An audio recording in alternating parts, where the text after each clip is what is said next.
오늘 우리 설교 제목이 복음입니다. 복음은 우리 기독교 신앙의 핵심이요 본질이라 말할 수가 있습니다. 오늘 우리 교회에 처음 오신 분들이 이렇게 좀 많이 보이는데요. 아마 교회라는 것은 난생 처음인 사람들도 있을 줄 압니다. 오늘 교회에 처음 오신 분들은 이 시간을 통해서 기독교 신앙의 이런 핵심이 복음이 무엇인지를 알 뿐만 아니라 또한 이 복음을 듣고 받아들이게 되는 그런 은혜가 있게 되기를 축복합니다. 또한 기존의 우리 성도님들은 복음이 무엇인지 다른 사람들에게 말해줄 수 있을 정도로 이 복음에 대한 개념을 분명히 정립하고 또한 이 복음으로 인한 기쁨과 감격을 새롭게 회복할 수 있게 되기를 축복합니다. 먼저 우리 성도님들에게 물어보겠습니다. 여러분, 복음이 무엇입니까? 복음을 한 문장으로 그렇게 정리를 내린다면 뭐라고 말씀하시겠습니까? 우리가 많이 들어보지 않았습니까? 복음, 복음. 근데 과연 이 복음이 무엇이냐라는 것이죠. 예, 복음이란 그렇죠. 자, 맞습니다. 그럼 복음이라는 이 단어는요, 이 헬라어로 그리스어로 유앙겔리온입니다. 그리스 로마 시대 때 이렇게 전쟁에서 승리를 하게 되면 전령이 말을 타고 이제 성 안으로 달려갑니다. 그리고는 이 기쁜 이 성정보를 성 안에 있는 사람들에게 알리게 되죠. 이때 이 전령이 성 안에 들어오자마자 제일 처음 외치는 말이 바로 유앙겔리온입니다. 기쁜 소식, 복음이라는 뜻인 것이죠. 여러분, 이 유앙겔리온이라는 이 말을 듣게 된 성 안에 있는 사람들은 일제히 기쁨의 한웃음을 지르게 됩니다. 기쁨의 경우 눈물을 흘리며 서로 껴안기도 하고 어떤 사람은 춤을 추며 노래하기도 합니다. 사람들로 하여금 이러한 반응을 불러일으키게 만드는 그 말이 바로 유앙겔리온, 복음이라는 것이죠. 지금 사도 바울은 그때 당시에 이 사람들의 이 가슴을 뛰게 만들고 기쁨의 눈물을 흘리게 만든 이 유앙겔리온이라는 이 단어를 사용하면서 이 세상에서 가장 기쁘고 복된 소식이 무엇인지, 복음이 진정 무엇인지를 말씀해주고 있습니다. 1절에 보면 내가 너에게 전한 복음을 너에게 알게 하노니 이렇게 말씀하고 있죠.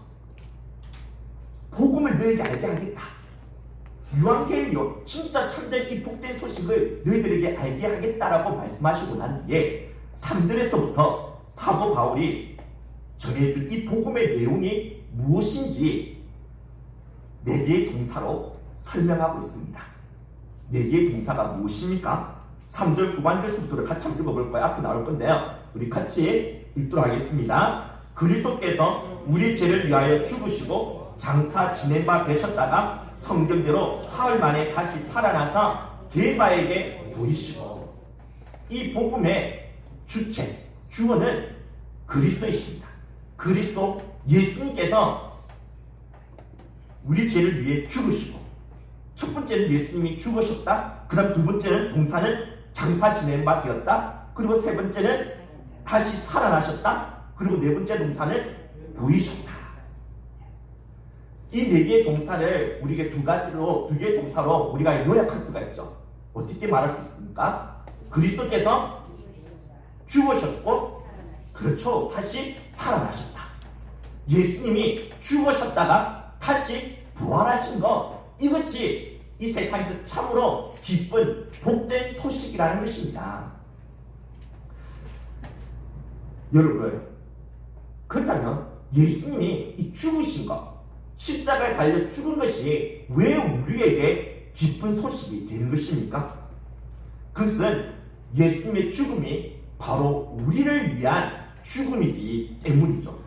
곧 예수님이 우리의 죄를 위해 대신 죽으셨기 때문에 우리가 죄 용서함을 받아 구원에 이룰 수가 있게 된 것입니다.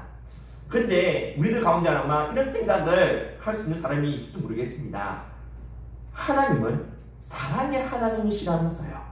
그러면 자신이 사랑하는 인간을 구원하기 위해서 죄를 사해줘야 한다면 그냥 죄 용서해주면 되는 건 아닙니까?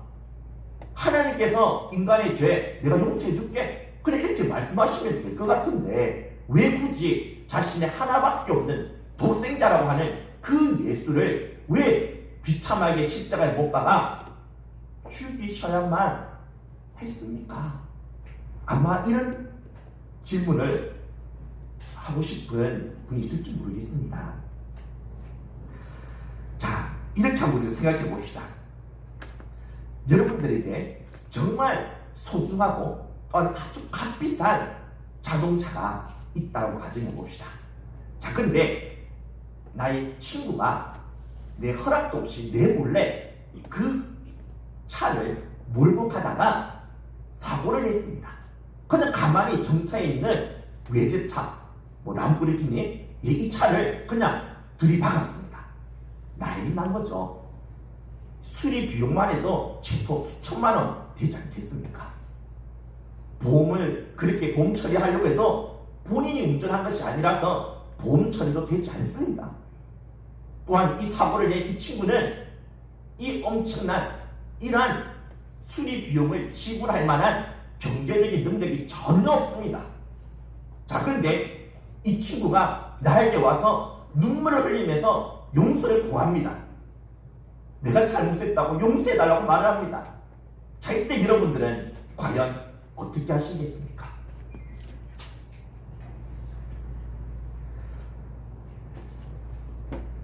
내가 이 친구 용서해준다. 내가 너 용서해줄게. 이렇게 말을 합니다. 그러나 네가 100% 잘못을 했으니까 이 차 수리 비용은 네가 부담해라. 네가 지불해라. 만약 이렇게 말한다면 여러분, 이 사람은 이 친구를 진정 사랑하고 용서해주는 것이라 말할 수가 없지 않겠습니까? 정말 여러분들이 이 친구를 진정 사랑하고 용서해주는 자라면 말로만 용서해줄게 이렇게 하고 끝낸 것이 아니라 그 친구의 잘못을 내가 다 떠안는 것입니다. 그 친구의 잘못, 그것을 내가 다 떠안고는 그 친구가 지불해야 될 그 수리 비용을 내가 지불하는 것이죠. 이러한 경제적인 능력, 여유가 있는 내가 이 문제를 해결해 줄 수 있는 그런 힘이 있는 내 자신이 그 친구의 잘못을 다 떠안고 그 친구가 지불해야 될 그런 비용을 내가 대신해서 지불해 주게 된다면 우리는 진정 이 친구를 사랑하고 또한 용서해 주는 자라고 말할 수가 있다라는 것이죠. 여러분, 이 사고를 냈던 이 친구, 내가 그 친구의 모든 잘못을 다 뒤집어 쓰고 다 떠안고는 그 친구의 이런 문제를 내가 해결해 주는 것을 보게 될 때 그 친구는 나에 대해서 어떠한 태도, 어떠한 반응을 보이겠습니까? 정말 어찌할 바를 모를 정도로 나에게 고마움을 느끼지 않겠습니까? 그리고 진정 나를 참된 친구로, 진짜 사랑하고 신뢰할 수 있는 참된 친구로 그렇게 여기지 않겠습니까? 그리고 두 분 다시는 나에게 이런 잘못된 행동을 하지 않겠죠. 그래서 이 친구하고는 긴밀하고 그리고 친밀한 아름다운 그런 사랑의 관계로 나아가게 되어질 것입니다. 제가 왜 이 말을 했는지 이해가 하시겠습니까? 우리가 하나님께 범한 잘못과 죄악은 내가 그냥 용서해줄게? 내가 이런 말을, 하나님께서 이런 말을 하시는 것으로 그냥 해결될 수 있는 게 아니라는 것입니다.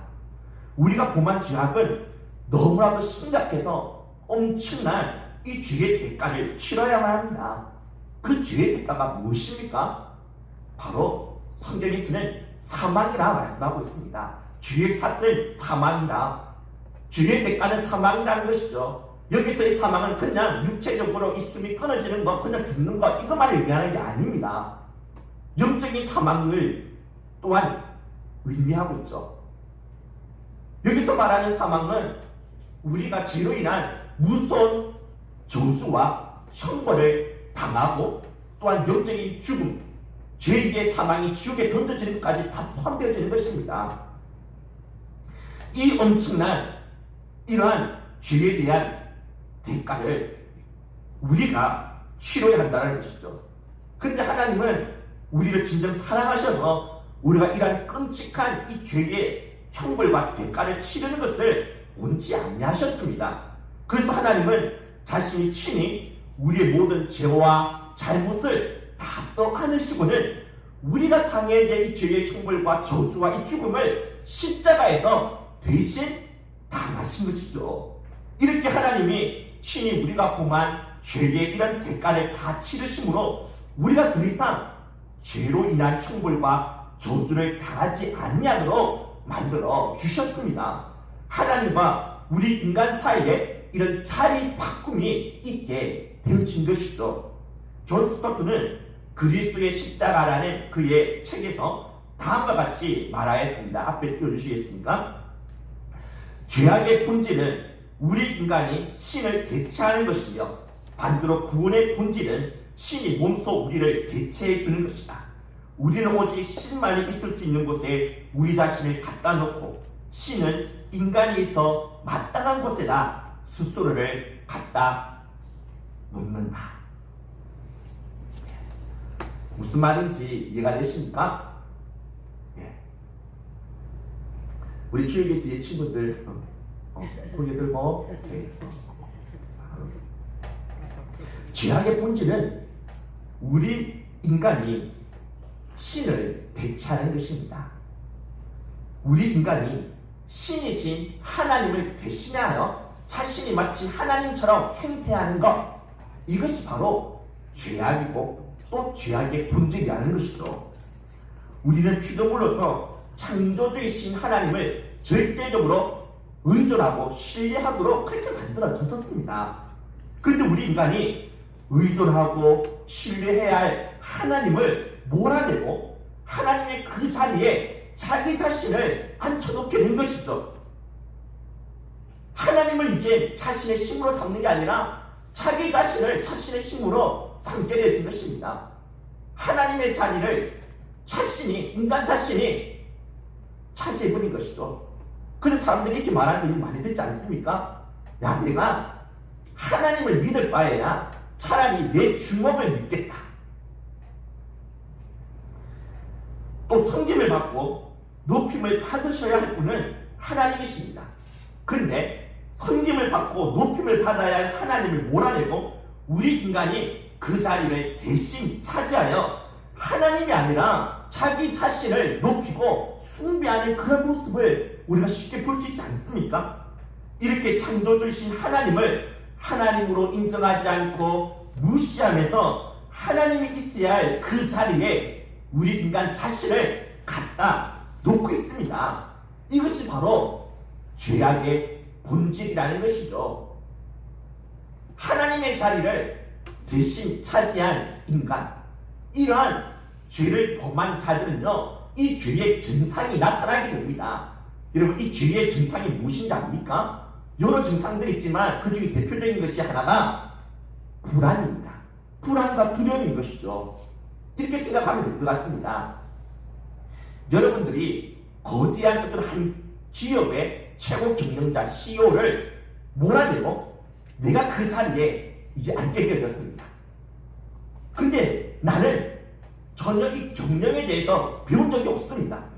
이 커다란 이런 기업 한 번도 경영해 본 적이 없다라는 것이죠. 근데 이제 내가 그 최고 CEO의 자리에 서서 이제 내가 이 거대한 이 기업을 이끌어 나가야 되고 경영해 나가야 합니다.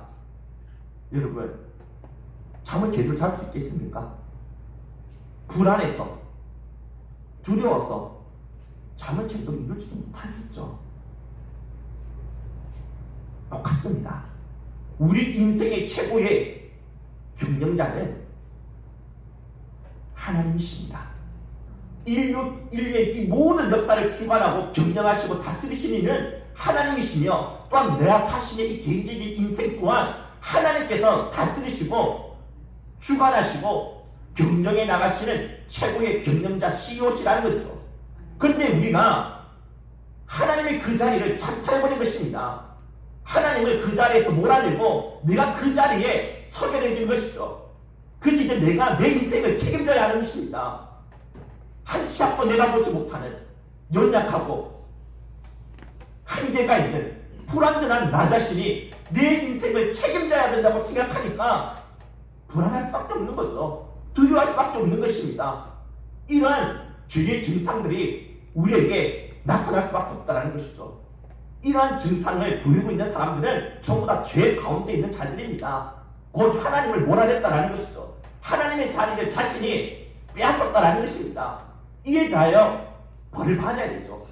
이런 끔찍한 죄악을 범한 것에 대해서 대가를 치러야 되죠. 그 대가가 사망이요, 저주요, 심판인 것입니다.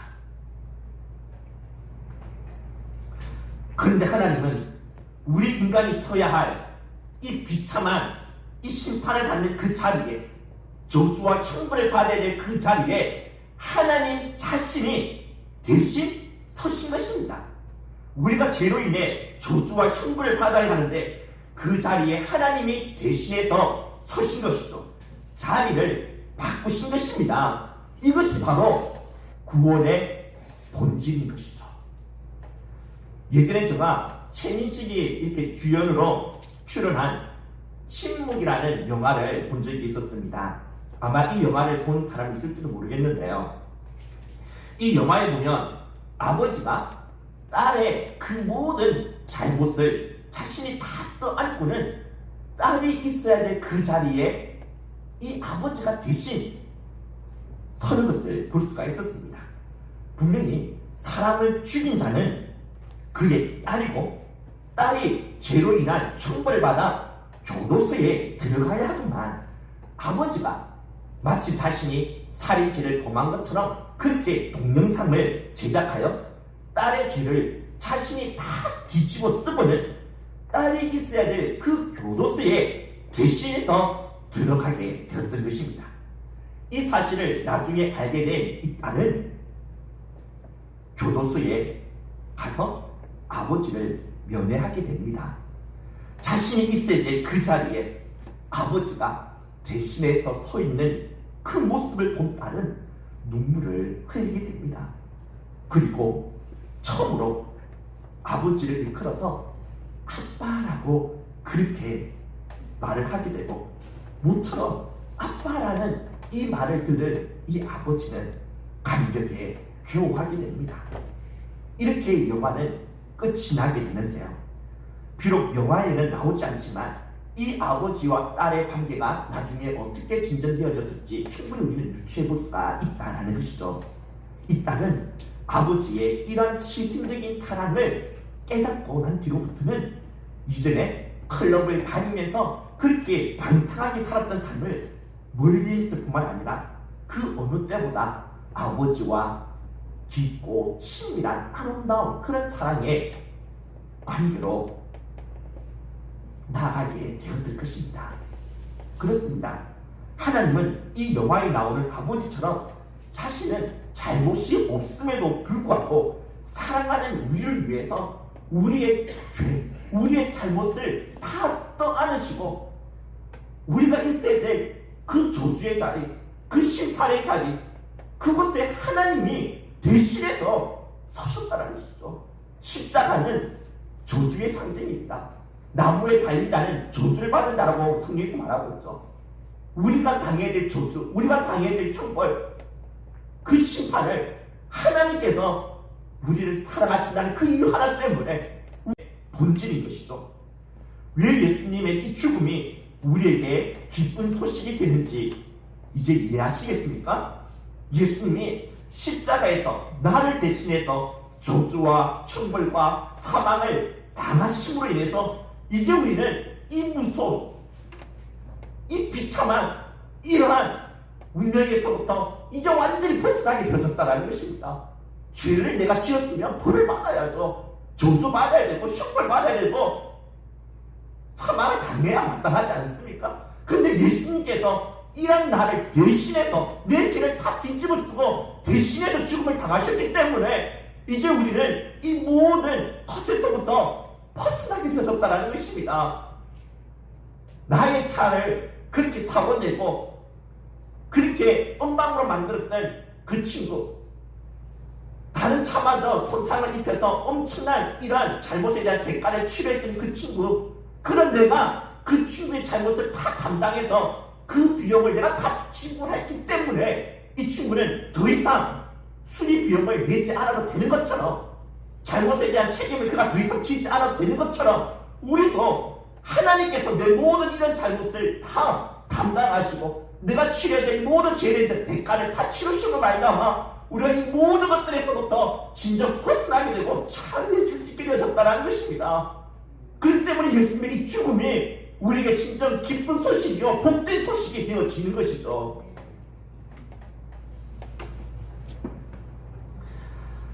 우리가 정말 예수님의 이 죽음이 나를 위한 죽음이라는 사실을 인정하고 고백할 수 있게 된다면 우리의 이 가슴에는 주를 향한 진정한 이 사랑이 꿈틀거릴 것입니다. 주님을 이 세상에 그 무엇보다도 사랑할 수 있게 된다는 것이죠. 그래서 내가 사랑하는 이 주님께서 기뻐하시는 그런 삶의 모습대로 살아가고자 몸부림치지 않겠습니까? 주님의 기쁨을 위해서 이제 죄악된 삶을 끊어버리고 거룩하고 아름다운 그런 삶의 길로 나아갈 수 있지 않겠습니까? 또한 주님과 정말 아름답고 친밀한 그러한 사랑의 관계를 맺으면서 이 땅에서 천국을 누리며 살아갈 수가 있게 된다는 것이죠. 이 모든 것을 가능하게 만든 것이 바로 예수님의 죽음인 것입니다. 그렇기 때문에 예수님의 십자가 이 죽음이 진정 우리에게 복된 소식이요 기쁜 소식이 되어지는 것이죠. 마지막 두 번째로 예수님의 이 부활이 그렇다면 왜 또한 기쁜 소식이 되겠습니까? 먼저 많은 사람들은 예수님이 부활하셨다는 이 사실을 역사적인 하나의 팩트로 사실로 그렇게 받아들이려고 하지를 않습니다. 죽은 사람이 어떻게 다시 살아나느냐, 이거 절대로 있을 수 없다라는 것이죠. 그러면서 예수님이 부활하셨다는 사실을 다음과 같이 해석합니다. 예수님 당시 사람들은 세계에 대한 과학적인 지식을 갖지 못해서 주술적이고 미신적인 사건을 잘 믿고 받아들였다는 거죠. 그래서 그들은 죽은 자의 부활도 가능하다라고 믿었기 때문에 예수님의 추종자들이 너무나도 죽었던 예수님을 보고 싶은 나머지 정말 예수님에 대한 이 환상을 보고 헛것을 보고 말한 것을 이들이 실제로 예수님이 부활한 것으로 믿고 받아들였다라고 그렇게 해석을 합니다. 그러나 우리는 여기서 반드시 알아야 할 것이 있습니다. 예수님 당시 AD 1세기 사람들이 아무리 과학적인 지식이 없었다 하더라도 죽은 자가 다시 살아난다는 것은 절대로 일어날 수 없는 불가능한 일로 다 인식하고 받아들였다라는 것입니다. 그 시대에 그리스, 로마의 철학과 사상이 사람들의 이 사고를 지배하고 있었습니다. 이런 헬레니즘의 이런 사상에 이들이 완전히 지배를 당하고 그 영향을 받고 있었다는 것이죠. 헬레니즘, 이런 헬라의 이런 철학, 그 사상이 말하는 것 중에는 인간의 영혼과 육체를 딱 구분하는데 영혼은 거룩하고 고상하고 좋은 것인 반면에 육체는 조속하고 불정한 것으로 이렇게 이론적으로 그렇게 나눠버립니다. 그래서 그들에게 있어서 구원이란 무엇인가? 영혼이 이 육체라는 이 감옥에서부터 나오는 것, 육체라는 감옥에서부터 벗어나서 이데아의 세계에 들어가게 되는 것이 구원이다라고 그렇게 말을 합니다. 자, 그런데 죽었던 자가 다시 살아나게 되어지면 어떻게 되겠습니까? 이미 구원받은 영혼이 이데아 세계에 들어가게 됐던 그 영혼이 또다시 육체라는 감옥 속에 갇혀버리게 되는 꼴이 되고 만다라는 것이죠. 따라서 그들에게 있어서 죽었던 자가 다시 살아난다는 것은 절대로 있을 수 없는 일로 그들이 다 받아들이고 그렇게 인식하고 있다는 것입니다. 또한 이런 헬레니즘 말고 또 헤브라이즘의 이런 사상에 길들여져 있었던 유대인들, 이 유대인들도 죽었던 자가 다시 살아난다는 것을 받아들이지 못했습니다. 아니, 그들은 사실 죽은 자의 부활을 믿었습니다. 그러나 마지막 때 하나님께서 이 세상의 모든 것을 다 심판하셔서 악이 사라지고 죄가 사라지고 고통이 사라지게 되는, 그래서 천지 개벽이 일어나게 되는 바로 그때에 비로소 죽은 자가 다시 살아날 수 있다라고 그들을 믿었다는 것이죠. 이런 마지막 때가 되기 전에 죽은 자가 살아난다는 것은 절대로 있을 수가 없는 것으로 그렇게 그들은 받아들였다는 것입니다. 예수님이 부활하게 되었던 그 AD 1세기 그때 당시 천지개벽이 일어났었습니까? 고통과 아픔이 다 사라졌습니까? 아니죠.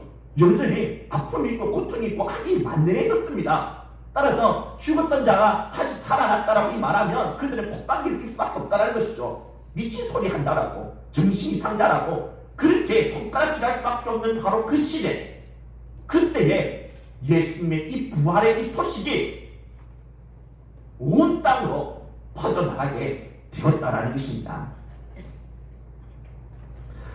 이렇게 헤브라이즘 사상에 길들여 있었던 유대인들에게나 헬레니즘 사상에 길들여 있었던 헬라나 로마 문화권에 있던 사람들에게나 예수님이 죽으셨다가 다시 살아났다라는 이 말은 전혀 받아들일 수 없는 정신 이상자의 헛소리로 취급될 수밖에 없었습니다. 그렇다면 예수님의 제자들이 아무리 예수님이 부활했다라고 외치고 주장해도 이 말은 그 사회에서 전혀 씨알도 먹히지 않기 때문에 금방 이 말은 수그러들고 사라져야만 한다는 것이죠. 그런데 놀랍게도 이 소식을 거짓이 아닌 사실로 받아들이면서 예수님을 하나님의 아들로 자신의 구원자로 믿고 고백하는 사람들이 그 짧은 기간에 기하 그 수적으로 늘어나게 되어졌다는 것입니다. 한두 명이 아니라 수천, 수만에 이르는 사람들이 예수님이 죽으셨다가 다시 살아나셨음을 믿고 받아들이는 이런 기적 같은 일, 절대로 일어날 수 없는 일이 그 사회에서 일어나게 되었다라는 것이죠. 더군다나 예수님을 하나님의 아들로 믿고 받아들였던 유대인들은 철저하게 유일신 사상으로 무장되어져 있었던 사람들이었습니다. 오직 여호와라는 이 야훼라는 이 신만이 참 신이다. 여호와 하나님만이 참 하나님이고 다른 신은 신이 아니다. 그 어떤 사람도 그 어떤 우상도 절대로 신이 아니다라고 맹신하고 있었던 사람들이 바로 이 유대인들이었습니다. 그런데 지금 이 유대인들이 예수님을 하나님과 동일한 신성과 능력을 가진 하나님의 아들로 완전한 신으로 그렇게 인정하고 받아들이게 되어졌다는 것이죠. 그것도 나사렛이라는 완전히 시골 깡촌 출신의 30대 그 청년을 자기들처럼 먹고 마시고 소변도 보고 대변도 보는 그 인간을 자신들이 그토록 경외하고 두려워하는 하나님으로 동일하게 인정하고 받아들이게 되어졌다는 것입니다. 어떻게 일이 가능할 수 있었습니까? 이 현상 어떻게 설명할 수가 있겠느냐라는 것이죠. 이것은 예수님이 실제로 죽었다가 다시 살아나지 않고서는 절대로 설명하거나 해명할 수가 없다는 겁니다. 십자가에 달려 완전히 죽으셨던 예수님이 성경에서 예언되어진 그대로 3일 만에 다시 살아나셔서 자신의 그 부활한 모습, 다시 살아나신 그 모습을 많은 사람들에게 보여주셨다는 것이죠. 오늘 우리가 했던 말씀에도 나오는 것처럼 예수님은 자신의 그 부활한 모습을 단지 한두 사람에게만 비밀리에 보여주신 것이 아닙니다. 게바에게, 12 제자들에게, 500의 형제들에게, 이렇게 많은 사람들에게 예수님 자신의 그 부활한 모습, 자신의 손에 난 그 못자국을 보여주시고 그들과 함께 식사도 하시고 구약 성경에서 예언되어진 예수님 자신에 대한 그 말씀들을 풀어서 설명해 주시고 이렇게 그들과 40일 동안 함께 지내셨다라는 것이죠. 이렇게 자신의 두 눈으로 똑똑히 부활하신 예수님을 목격하게 됐던 그들은 예수님의 그 신성을, 예수님의 하나님 되심을 인정하고 받아들이지 않을 수가 없었던 것이었습니다.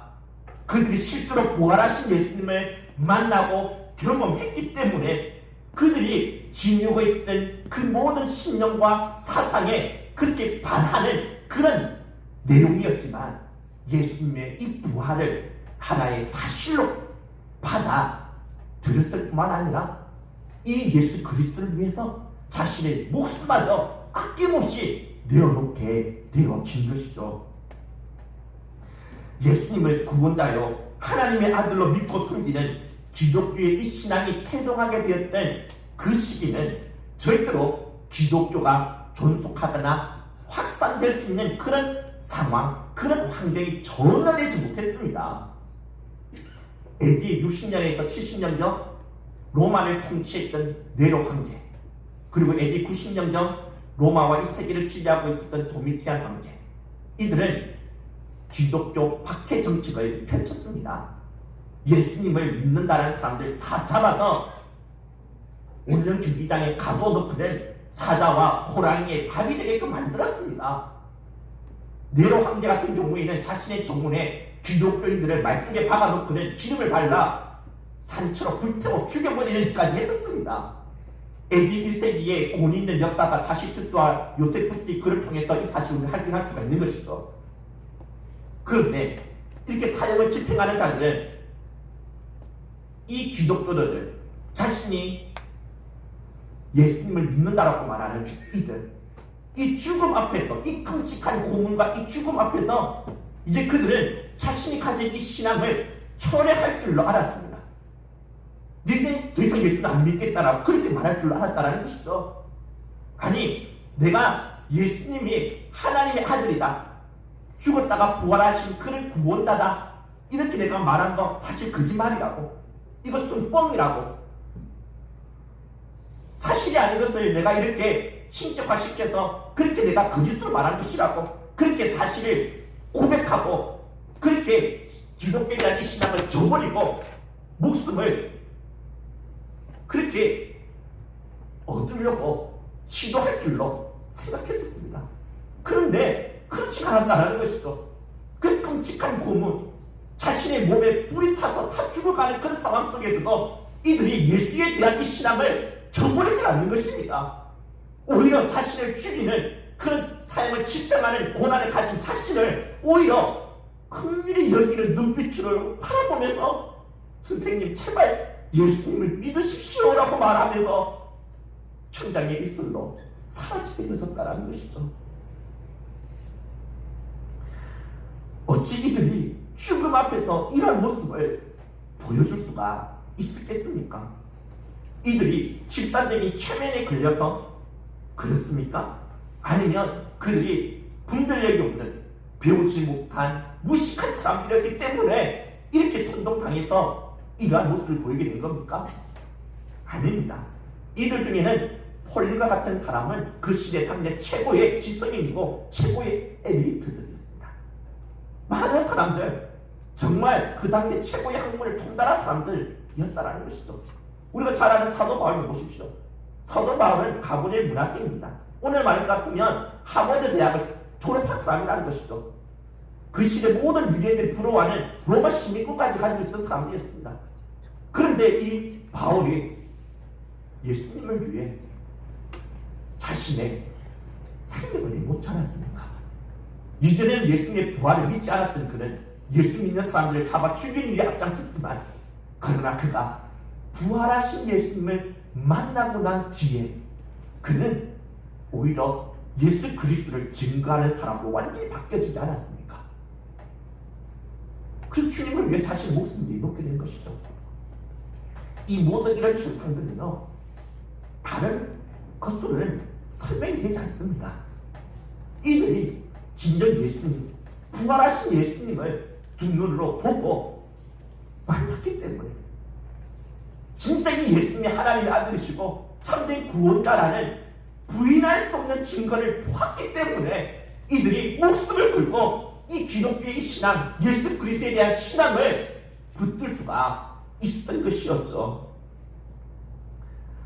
예수님의 부활은 그리스 로마의 신화처럼 인간이 꾸며내거나 만들어낸 그러한 가상의 이야기가 아니라 실제 역사 속에서 일어났던 역사적인 사건, 히스토리컬 팩트라는 사실을 우리는 알아야 합니다.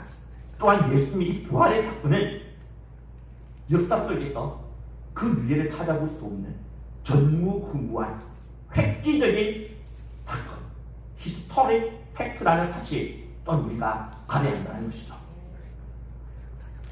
우리들에게 이 부활의 사건은 엄청난 영향을 미치는 사건이라는 것입니다. 바로 이 예수님의 이 부활이 우리들 자신의 부활이 되어지기 때문인 것이죠. 우리 다 같이 고린도전서 15장 20절과 22절 같이 우리 함께 읽도록 합시다. 20절 한 절만 읽도록 하겠습니다. 같이 읽겠습니다. 그러나 이제 그리스도께서 죽은 자 가운데서 다시 살아나사 잠자는 자들의 첫 열매가 되셨도다. 그리스도이신 예수님께서 죽은 자 가운데서 다시 살아나셔서 곧 부활하셔서 잠자는 자들, 곧 죽은 자들의 첫 열매가 되셨다라고 이렇게 말씀하고 있습니다. 한마디로 말해서 예수님께서 부활의 열매가 되셨다는 것이죠. 부활의 첫 열매가 되셨다는 것입니다. 여러분, 이 나무에서 처음으로 한 열매가 맺혀지게 되면 그 나무에서는 계속해서 그 첫 번째 열매와 똑같은 열매들이 계속해서 맺혀지지 않습니까? 예수님께서 부활의 첫 열매가 되셨다면 이제 예수님 안에 있는 저와 여러분들도 예수님과 똑같은 그런 부활의 열매를 맺게 된다는 것이죠. 예수님이 죽으셨지만 그 영광스러운 부활의 몸을 입고 다시 살아나시게 되었던 것처럼 우리 또한 죽지만 죽음으로서 끝나는 것이 아니라 반드시 우리는 살아나게 된다는 것입니다. 도저히 우리의 이성으로 정말 이렇게 설명할 수 없고 이해할 수 없는 영역이지만 이것은 사실입니다. 예수님께서 죽은 자가 살아날 수 있다는 사실을 친히 보여주셨다는 것이죠. 부활이 실제로 존재한다는 사실을 증명해 주시지 않았습니까? 예수 그리스도 안에 있는 저와 여러분들, 예수님처럼 우리도 죽지만 다시 영광스러운 몸으로 살아난다는 것입니다. 그렇기 때문에 예수님의 이 부활이 우리에게 기쁜 소식이 되어지는 것이죠. 복된 소식이 되어지는 것입니다. 예수님께서 사망 권세, 죄의 권세를 깨뜨리시고 부활하셨습니다. 그래서 이제 죄와 사망의 권세에 갇혀져 있었던 우리들이 여기에서부터 해방되어지고 자유해지게 되어진 것이죠. 그리고는 예수님처럼 장차 완전한 그 부활의 몸을 입고 영광의 세계로 드러나게 되어진다는 것입니다. 그렇기 때문에 예수님의 이 부활이야말로 진정 우리들에게 가장 복되고 기쁜 소식이 되어지는 것이죠. 그런데 우리 꼭 알아야 할 것이 있습니다. 2절 말씀 다 같이 읽도록 하겠습니다. 너희가 만일 내가 전한 그 말을 굳게 지키고 헛되이 믿지 아니하였으면 그로 말미암아 구원을 받으리라. 지금 사도 바울은 자신이 전해준 그 말, 바로 이 복음이죠. 예수님이 죽으셨다가 부활하셨다는 이 말을 굳게 지키고 헛되이 믿지 아니하면 구원을 받는다라고 말하고 있습니다. 이 말은 다르게 말해서 이 말을 믿지 아니하면, 굳게 지키지 아니하면, 이 말을, 이 복음을 붙들지 아니하면 구원에 이를 수 없다는 것이죠. 아무리 예수님께서 우리를 위하여 십자가에서 죽으셨고 다시 살아나셨다 하더라도 이 복음, 이것을 우리가 받아들이지 아니한다면, 진짜 예수님이 죽으셨다가 부활하신 우리의 구원자 되시고 하나님 되심을 인정하고 고백하며 예수님을 영접하지 아니하게 된다면 예수님의 그 십자가의 능력과 그 부활의 능력이 전혀 우리에게 미치지를 못하게 된다는 것입니다. 십자가의 능력, 부활의 능력이 우리에게 효력을 발휘하지를 못하게 된다는 것이죠. 그래서 우리는 여전히 죄의 권세 가운데, 사망의 권세 가운데 갇혀서 살다가 결국에는 영원한 지옥의 멸망을 당할 수밖에 없게 된다는 것입니다.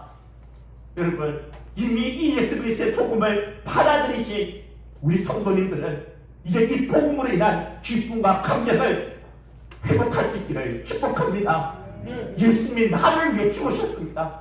그래서 이제 우리는 더 이상 죄의 권세, 죄의 이란 속박에 사로잡혀서 사탄이 이끄는 대로, 사탄이 끌고 가는 대로 징징 끌며 다닐 이유가 없는 사람이 되어졌고, 이 사탄의 이런 쇠사슬에서부터 이제 우리는 벗어나 참 자유와 참 기쁨을 누리며 살아갈 수 있는 주인공으로 바뀌어졌다는 것입니다. 예수님이 네 대신에 죽으셨기 때문에 이제 나 자신은 더 이상 죄로 인한 저주, 죄로 인한 형벌, 죄로 인한 그 심판 두려워할 필요가 없게 되었다는 것이죠. 이제 모든 이런 죄값을 예수님이 십자가에서 다 치르셨기 때문에 이제 우리는 이 모든 두려움에서부터 벗어나 자유할 수가 있게 되어졌습니다. 또한 예수님이 살아나셨습니다. 부활하셨습니다. 그 부활이 나의 부활이 되어지는 것이죠. 우리가 죽지만 다시 살아납니다. 영광스러운 몸으로 더 이상 고통도 없고 아픔도 없고 눈물도 없는 그 나라에서 영원토록 주님과 함께 살아가게 될 주인공이 바로 저와 여러분들이라는 것입니다.